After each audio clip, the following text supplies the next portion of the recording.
What's up mga vlogag? Magandang hapon sa inyo guys. So usapang spark plug tayo guys. Kaya kung mapapansin nyo, meron tayo dito Toyota Chusho ng C-Works.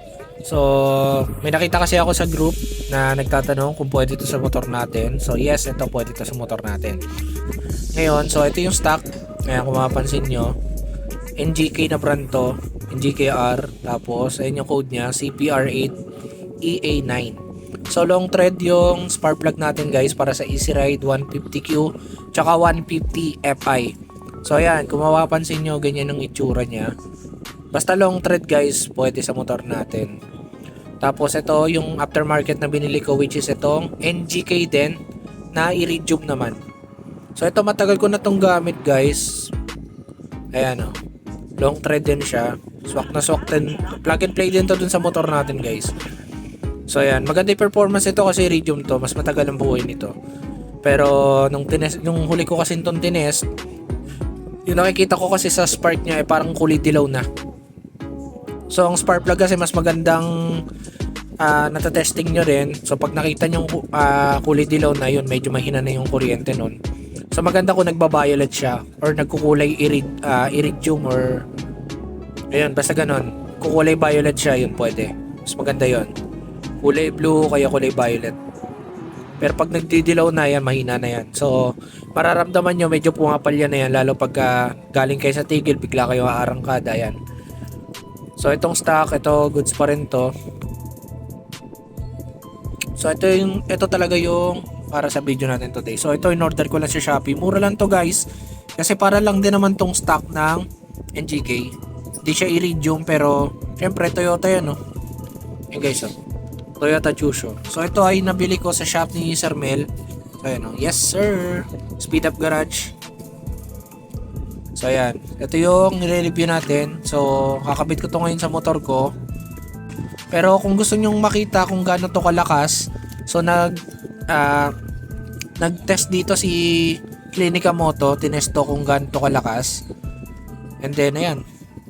So, ito, para sa mga may nagtanong kasi sa group natin na nagtatanong kung pwede ito sa motor natin. Pwede to basta ito yung pipiliin yung code. TCBR8 ay TCB8RE. Basta merong letter 8 kasi matik yan, long thread yan eh. Then guys, buksan natin guys. Lang. Papakita ko sa inyo yung code. So, yun.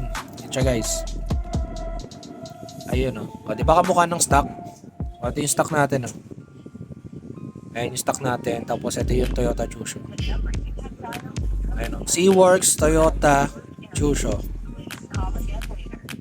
Ayan, TCB R8E. So, yan. Ayan. So, ang pinagkaiba niya lang na napansin ko dito sa stock, kung mapapansin niyo yung ano nung stock, kaya medyo makapal siya. So, ito medyo manipis lang. Pero nung tinesto ni Clinica Moto, kay Clinica Moto ko kasi nakita to, ang ganda ng spark niya. So susubukan ko to ngayon sa motor ko. Tingin ko maganda magiging response no throttle pagka itin gamit. Ganda yung daloy ng kuryente guys. So sa mga naka-Q, lalo sa mga naka-Q, naka-card type, huwag kayong matakot magpalakas ng spark plug guys, kasi okay lang naman kahit sumobra lakas ng spark plug. Compare lang doon sa mga naka-FI, kasi sa FI dapat merong ano yan eh, may tamang lakas lang ng kuryente. So yun, kasi nakatimpla yan sa FI nyo eh. So pero sa mga naka-carb yan, kailangan mas maganda yung kuryente ng spark plug nyo. So yun siya. So yun lang guys, yun lang, sinare ko lang sa inyo para alam nyo na kung mga nagtatanong sa group kung pwede ito sa motor natin. Yes, pwede ito, basta ganitong code yung bibilin nyo. Yan. Ayan, spark plug, C-Works ng Toyota Chusho. Speed Up Garage.